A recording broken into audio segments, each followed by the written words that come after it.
All right, Shalom. Shalom. We the brothers from the GMS New Orleans coming back at you with another quick lesson. Prior to getting started, as we always do, we like to give infinite honors and prayers to Yahweh, Ba'ashem, Yahushai, Ba'ashem, Rekagadash. Double honors to the elders and apostles of Great Millstone. Salutation to the Agam that's pushing the truth and sincerity. Lord willing, this video will be edifying first and foremost to the whole elect, then to those that cleave to the body. And we're going to get in a lesson today on things that's not seen. On things that are not seen.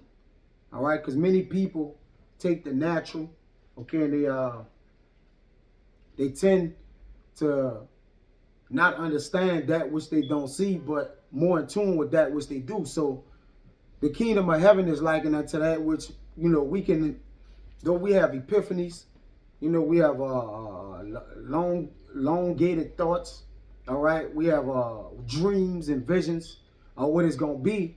No one man can actually say, okay, it's going to be like that. Now, the Lord have given us descriptions of, you know, how it's going to be with the pit, rows of gold, all right, you know, different stones, walls built up, all right, but we don't know exactly, all right, what's in store.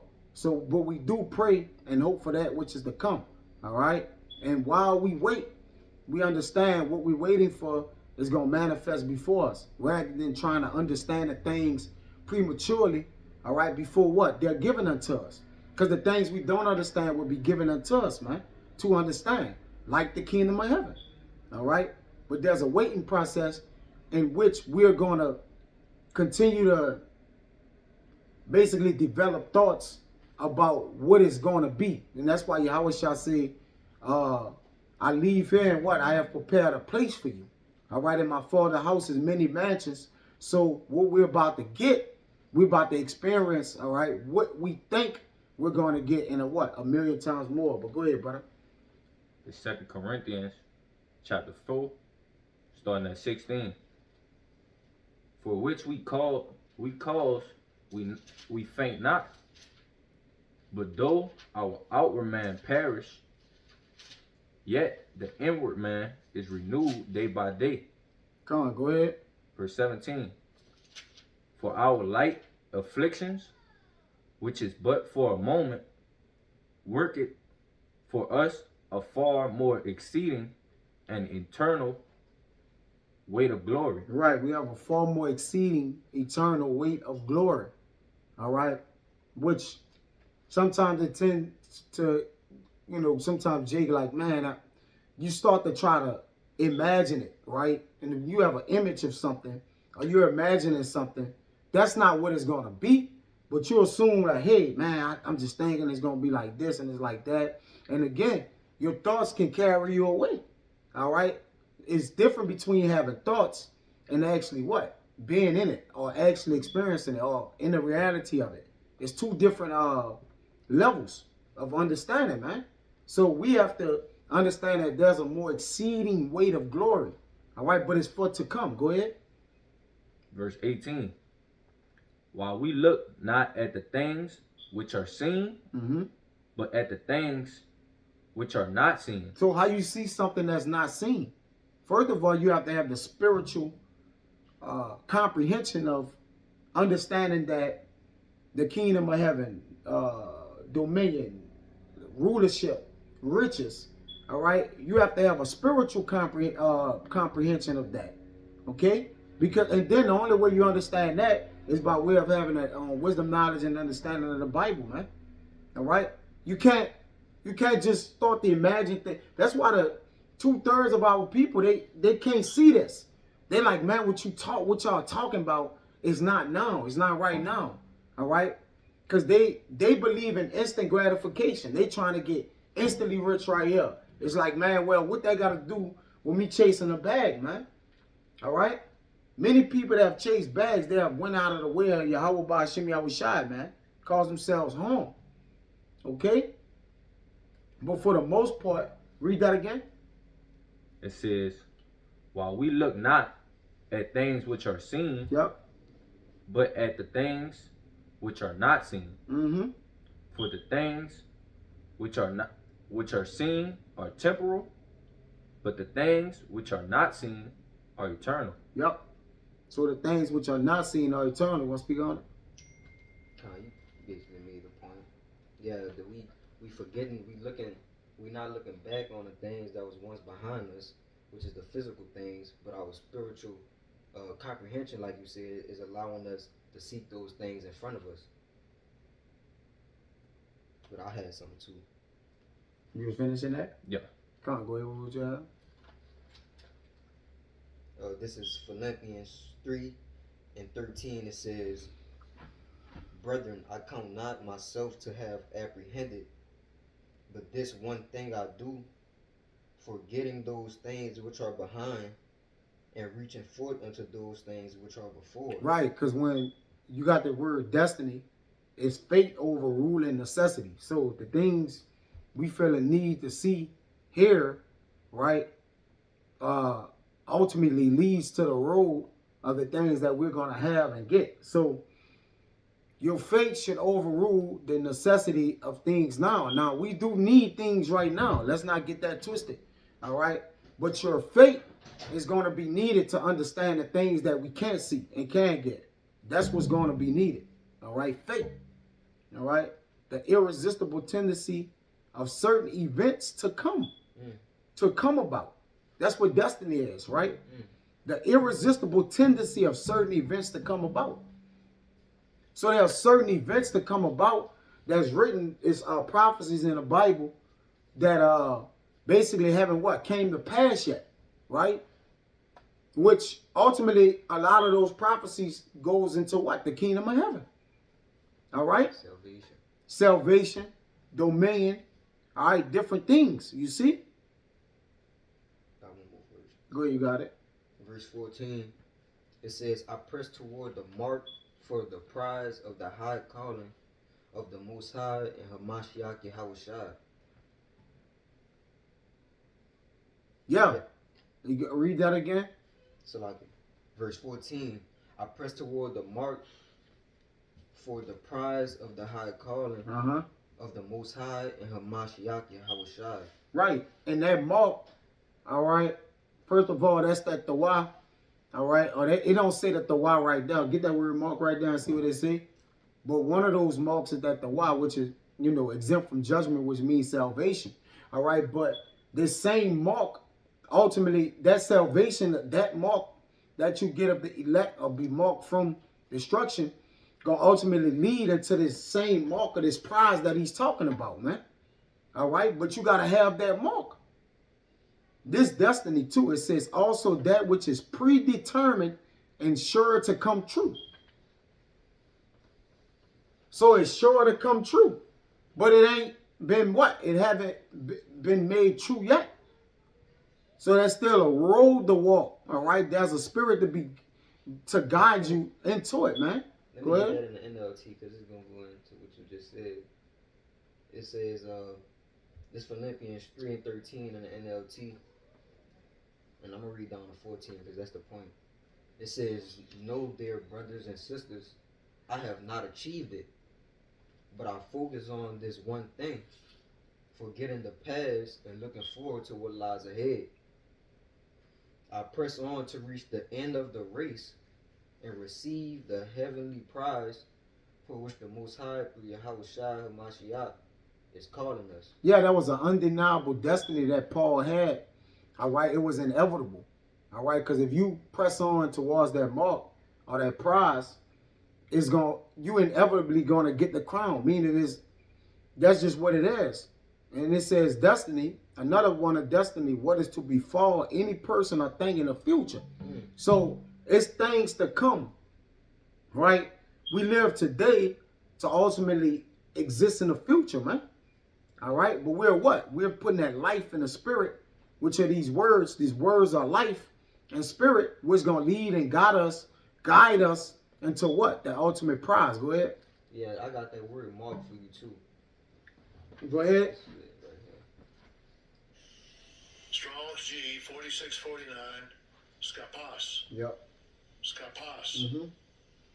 It says, in the outline of biblical usage, an observer, a watchman, the distant mark looked at. Yeah, the distant mark looked at. So if you look at something, that means you what? You're not there yet, right? If we're looking at the camera, we're not at the camera. Even though we right here, we close. So the kingdom of heaven is close, right? And that's why, you know, in Habakkuk, you got something? No, I got the wrong one. No, you good. So the mark, all right, we're running when we read it because the mark is very close. Get that in Habakkuk, bro. 3, 2. It also says in that too, the goal or end one has in view. Right. But it's still a race to be ran. And in order to get the goal of the view, the race got to get ran. Yep. Right? But it's going to be an end to this race. Jesus like, oh, we going to be running forever. It feel like the kingdom of heaven is far. It's not far off. The Lord is not far off. He said he's not a God that's far off. You got it? What's the hell with that? This Habakkuk. What verse chapter in? 2? 3.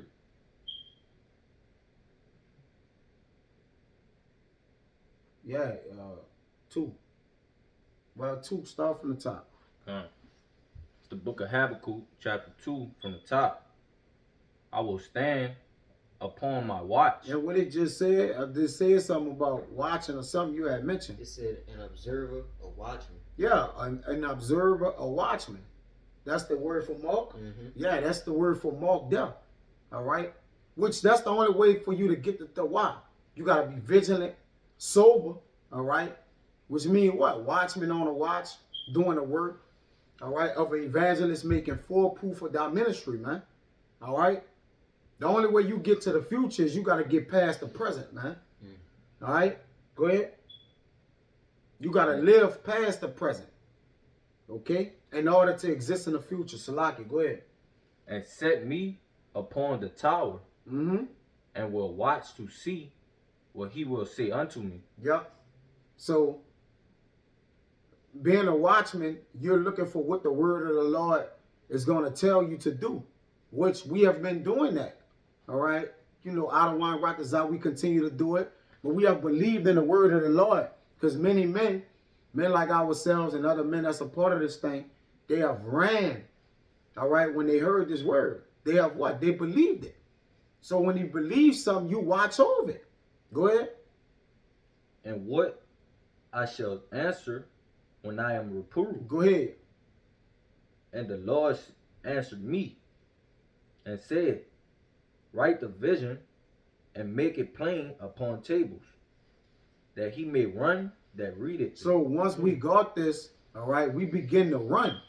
And why Paul based this thing as a race, a prize at the end, a run, like it's like, because it's what? It's motion with this thing. It ain't stagnant. All right. When you get the word of the Lord, you got to start to move.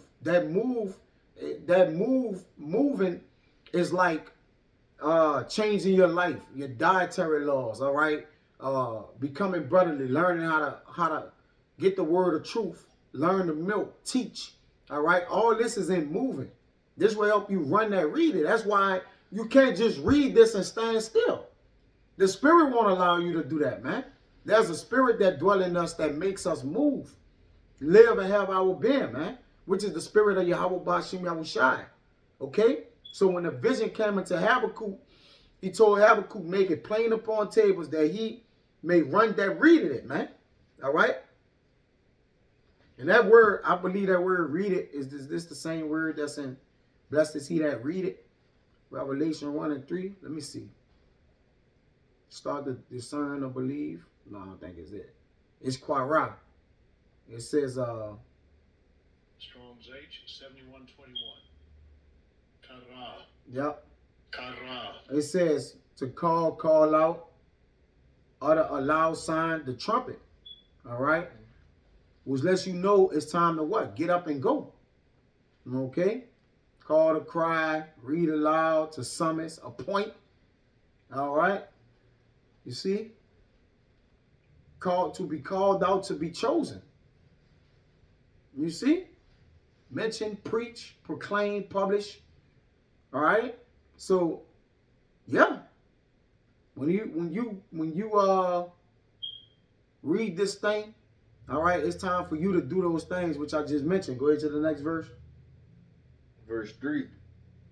For the vision is yet for an appointed time. Mm-hmm.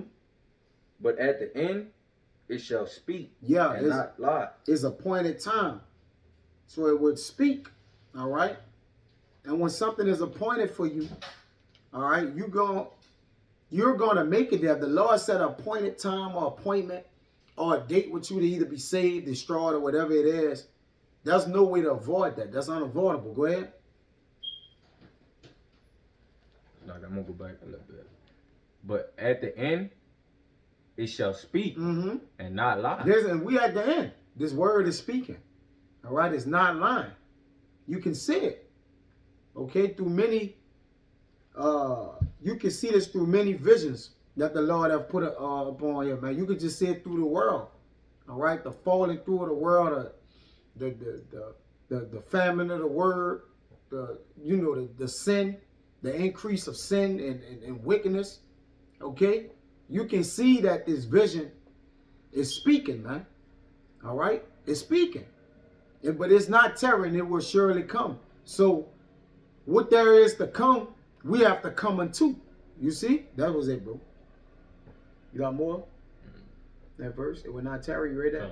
Yeah, I got more. Though it tarry, wait for it, because it will surely come. It will not tarry. Go ahead. You got something? And our salvation is in that too, because we were even to get that. And back in where it says that mark, it says the distant mark looked at. So that's also an appointed time that's right before us. Though we can't see it physically in front of our faces, spiritually, they who read it and run with it, they can spiritually see that. Mm-hmm. And you get that word distance, it means a standing apart.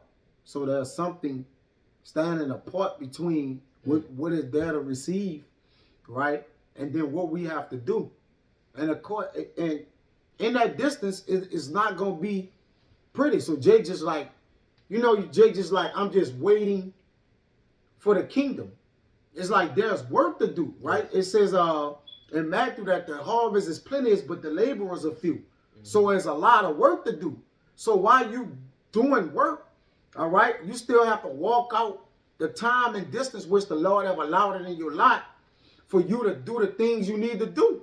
You got to suffer afflictions.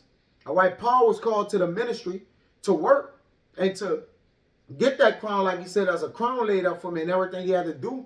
But when he was called to the ministry, according to Ananias, the vision was given to Ananias to basically say that go and get Paul, which name was Saul at the time, all right? And said, go and get him for that as many things he must suffer for my name's sake. So throughout a distance, it's going to be suffering, all right? The word distance right here say a dispute, a controversy, a discord, and strife, right? So while we are all walking to Yahweh Bashim Yahushua, we're going to encounter these things. These are obstacles that stand apart or stand in our way in order to get salvation and a crown. Satan is in the way of the crown. Is Jake aware of that? Like he's standing in the middle of the way. Right? Whether you get attacked at the beginning of the walk, the middle of the walk, or the end of the walk, it matters none. You got to go through the walk. The attack is there. We getting attacked. It's going to be controversial. The truth itself is controversial. Right? It's going to be weak moments. It's going to be stronger moments. But that just lets you know you're going a distance to receive and get something. But a distance take a while.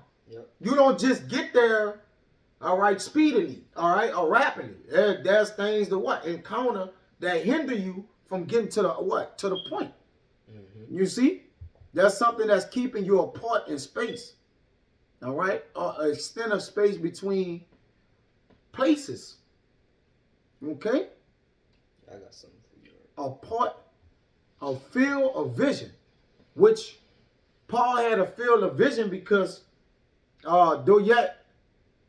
this you see a small light at the end of the tunnel.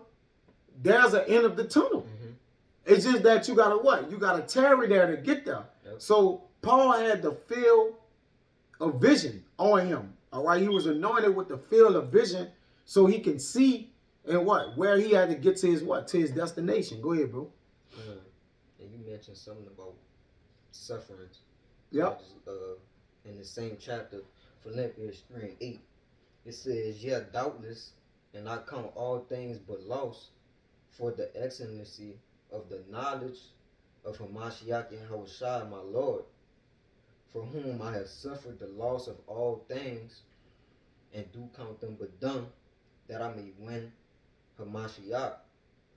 And it says, because the way Paul gauged, all right, which is a measuring instrument on, when you gauge something, it's like a measuring instrument on how or what it would take to get there, right? The who, what, when, and where. You're gauging, okay, I got to count things lost. I got to do this. I got to increase. I got to decrease for Yahushua, all right? I got to become more vulnerable. I got to do these things. So there was a gauging measuring instrument that Paul was using here to let you know as you're traveling, you're going to have to gauge your travel. Go ahead. Go ahead. Yeah, you can keep reading. There's more? Nah, that was pretty much it. But I wanted to make a point on it. But because it says, "And do count them but dung, that I may win Hamashiach," in which that's that end goal. And winning Yahushua, you ultimately obtain your salvation and your crown too. But along the way, through that race, it's obstacles, which you're gonna trip over some. And but it says in Proverbs, the righteous man slip it 7 times, but he get it back up. Yeah. So it's gonna be obstacles in that race and sufferings that you gotta go through. But the end goal ultimately is to win Yahweh Ba'ashem Yahushua, and then in that obtaining salvation, because that's that light at the end of the tunnel. You may not be able to see it, at first, but that is, that end that we all strive for. Yeah, because as certain, we don't run with uncertainty. We are as certain, but again, there's an exact measurement or standard in which we got to reach and do in order to get the crown. So we're certain that if we give our all into doing this, then we can make it. All right. And part of making it also have to deal with being predestined to make it and also having faith. Because the ones that it was allowed to do that, they're going to have it. They're going to do it, man. You got something? I got that on Romans 8. What that was? It was what? I reckon there was something you wanted. Go ahead. The book of Romans, chapter 8, verse 18. For I reckon that the suffering of this present time are not worthy to be compared with the glory which shall be revealed in us. Did I move? You can reread it. Read it again. Verse 18 again. For I reckon that the suffering of this present time are not worthy to be compared with the glory which shall be revealed in us. Right, so there's a greater glory which shall be revealed. When you're going to reveal, that's the root word in Revelation, means to be pulled back or seen. All right, but the things that are temporal, they're not seen. All right, this can't be unveiled unto you. All right, if you don't, one, have the Spirit. Secondly, if you're not chosen or called, all right, called and then ultimately chosen, because we're going to get that ultimate revelation that John saw. John saw the kingdom of heaven coming down, man. Get that. In Revelation 21, you get that. You holding something? Yeah, I had something. You was holding something? So this present time, it don't compare to what's, what the future have in stock. Like we have invested in things we have invested in the kingdom of heaven, which nobody can see the kingdom of heaven, brother, but those who was given the Spirit to see are given the eyes. It say, blessed are your eyes for they see. All right? Other than that, the world ain't nobody talking about the kingdom of heaven but the prophets, man. That's a small number, okay? That's an elect number that the Lord set out. But that revelation has to be revealed unto those that are chosen. Go ahead, brother. This is a book of Revelations. You got it? Nah, I was looking at something. Chapter 21 from the top.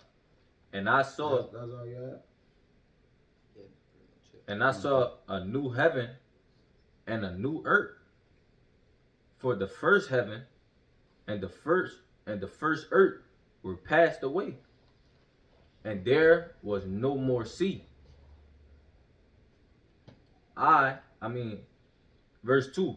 And I, John, saw the holy city. Yeah, that heaven represents a condition, man. All right? So John started saying the condition in which the earth was passing away or being translated. Okay? Go ahead, brother. Verse 2 again. And I, John. And John, this is eyewitness account. John saying I, go ahead. And I, John, saw the holy city, New Jerusalem. And Jerusalem is a people before it's a place. So when he say he saw the New Jerusalem, and Jerusalem, which, you know, the capital is Israel, obviously, that's our homeland. That's the Lord's favorite pit, all right, as he says in Esdras. That's going to be restored and renewed, all right, with the chosen people of the Heavenly Father after it be destroyed, all right? So that New Jerusalem, not alone just with the place, the Lord all about the people. It never was where they was at. It always was about them. But the Lord still, all right, designated a spot for them. This New Jerusalem, as it tell you in Maccabees, they are people before a place. All right, so this a fresh people in a fresh place. Go ahead. Coming down from God out Coming of heaven. down from God out of heaven. So he saw the whole standard in which the Lord say, as it is in earth, in heaven as it is on earth. He saw the whole righteous rulership coming down on earth, meaning here. All right? It's going to happen here on earth. All right? We're going to enjoy the kingdom of heaven on earth. We're not going to be in the sky floating like Cupid with the angels and they buck naked, man. All right? We're not going to be up there by the Heavenly Father in the spirit world. All right? No, the kingdom of heaven is going to be on earth, man. Okay? And it's going to be established by rulers, judges, righteous judgment. Righteous judgment, then the government going to be on the shoulders of Yahweh Shai, according to the book of what? Isaiah, chapter 9, man. All right? The government shall be on his shoulder, established with King David, all right, and what? All righteous judges, 144,000 righteous judges, man. Go ahead. That was it. Prepared as a bride adorned for her husband. Right. And who we're the wife of, man. Okay? Yahweh Shai is coming up what? Get his bride, man. Okay? Ultimately, so we can be remarried, all right, or reconciled back, okay, to be made friends again, back with Yahweh Bashem, Yahweh Shai, man. Okay? So, but, again, that's futuristically speaking. The kingdom of heaven is at a distance. We haven't saw it yet. But who knows the gap between how close the kingdom of heaven is, the what? The Heavenly Father. No man knows that time, but we know by certain signs, we have what? We have a gauge to where we can say, okay, it's very close. Okay? And that's why we say we're more in tune with the things that are not seen than the things that are seen, man. We could discern the things that are seen. All right? It's right. You should be able to discern the things that you're seeing by this wisdom, knowledge, and understanding. You see if y'all brothers got something to say before we close out. That was pretty much it. Well, that's the point, man. All right? Understanding the things which are not temporal, all right? But the things that are what? In the distance, not seen. Not seen. Okay? We looking for the everlasting, not the temporary. You see, many people, because temporarily, you can have the what? The time of your life. Right? We can run into $800 million and Jago destroy itself. Because money destroy you here. All right? But we rather have immortality with righteousness stored in our inward parts. All right? That whatever that is we may have it from what? Glory to glory, man. All right? And this is not the This is not the final glory. Man, get that. All right? We're going from glory. Get that glory to glory, man. All right?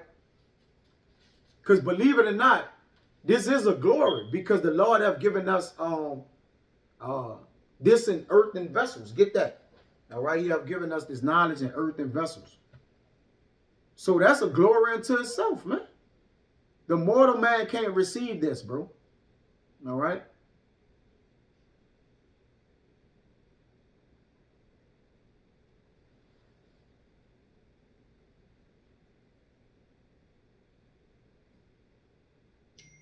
Y'all got it?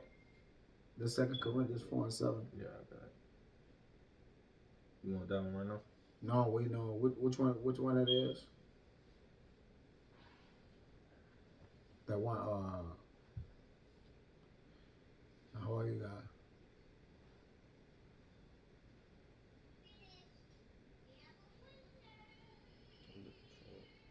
Which one it is you looking for?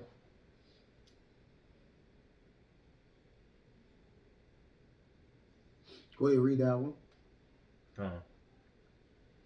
This 2 Corinthians 4:7, and it reads, But we have this treasure in earthen vessels, that the excellency of the power may be of God. Yep, that the excellency of the power may be of God and what? And not of us. Right, so when we have this treasure that we have in earthen vessels is this wisdom, knowledge, and understanding. That's a glory.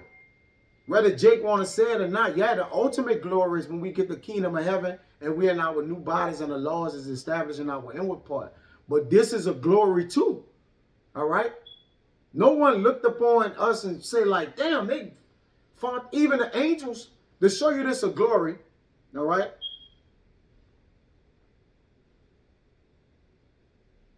This is 1 Peter 1:12. It says, unto whom it was revealed that not unto themselves, but unto us they did minister the things which are now reported unto you by them that have preached the gospel unto you with the Holy Ghost sent down from heaven, which things the angels desire to look into. That's a glory, man. All right? We're not glorifying it. Of course, we're glorifying who gave it unto us, because a man can receive nothing except it be given him from the heavens. But what we're saying is this a glory to have this in earthen vessels. The angels is desiring it. The angels like, how the hell they know the names of Yahweh Ba'Shem Yahushai? And because the angels know they're in their spiritual form. They know we're in a mortal form. We not immortal yet. They're immortal. So they desire to look into like, damn, this a whole nother glory, you found it? Okay, but it's all good. So we're in a operation right now. We're in the midst of operation glory to glory. All right, but we're trying to get to that latter glory. All right, so that we can receive that latter rain. Meaning what? The Lord gonna prosper us in time. All right, to where we what? We change out of these bodies. All right, we be exalted. Okay, and we be looked at as the what? Rulers and chiefs of the earth, man. Because the earth is suffering under the hands of the current rulers. Okay? That's why they have to be a transition of power. Okay? They have to be a changing of the gods. All right? Until the righteous rulers is on the throne.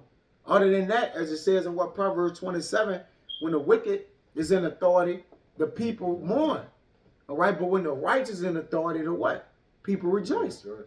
But the righteous is not in authority, so that's a what? It's off. It's a fall off. Not as it being a fall off, but it's not established yet currently. Okay?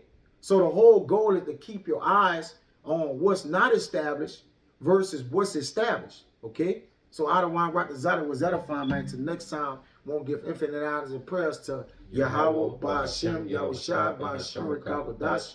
Double honors to the elders and apostles of Great Millstone. And salutation to the icon that pushing the truth and sincerity. Till the next time, I'm going to say Shalom. Shalom.